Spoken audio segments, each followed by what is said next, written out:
Hi friends, எல்லோரும் எப்படி இருக்கீங்க? இன்றைக்கி சண்டேனோன்னா பாப்பாவோட ஹேர் கேர் பண்ணலான்னு டிசைட் பண்ணேன். அதுக்கு curd and egg white yolk apply பண்ணிகிட்டு இருக்கேன் பாப்பா ஹேர்ஸில் ஃபார் ஹீட் ரிடக்ஷன். பிகாஸ் பாப்பா டெய்லி ஸ்கூல் வேனில் தான் போயிட்டு வரா.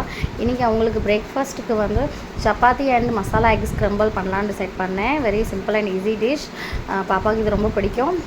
சிம்பிளாக ஆனியன் அண்டு டொமேட்டோவை நல்லா ஃப்ரை பண்ணிவிட்டு அதில் வந்து டர்மரிக் பவுடர், தனியா பவுடர், அப்புறம் garam masala, salt taste add பண்ணி நல்லா மிக்ஸ் பண்ணிவிட்டு அதில் ஒரு 5 எக்கை நான் வந்து ஆட் பண்ணிக்கிட்டேன். கொஞ்சம் வித்தின் 10 to 15 மினிட்ஸ் நல்லா எக் ஸ்க்ரம்பிள் ஆகி நம்மளோட ரெசிபி ரெடி ஆயிரும். அதுக்கப்புறம் நான் சப்பாத்திக்கு மாவு பிசையலான்னு டிசைட் பண்ணேன். நான் வந்து இன்னுமே குஜராத் ஸ்டைலில் தான் மாவு பிசைஞ்சு சப்பாத்தி உருட்டி போடுறது எல்லாமே எங்களோட ஸ்டைல், வித்தவுட் ஆடிங் ஆயில். பாப்பா தம்பிக்கு மட்டும் லாஸ்ட்டில் கொஞ்சம் பட்டர் ஆட் பண்ணி கொடுப்பேன். நான் வந்து இன்னும் வித்தவுட் ஆயில் தான் சாப்பிடுவோம். பாப்பா தம்பிக்கு இந்த டிஷ் ரொம்பவே பிடிச்சிருந்துச்சி. நீங்கள் சண்டேக்கு என்ன டிஷ் பண்ணி பிரேக்ஃபாஸ்ட் சாப்பிட்டீங்கன்ட்டு சொல்லுங்கள். பாய். நான் அடுத்த வீடியோவில் பார்க்குறேன்.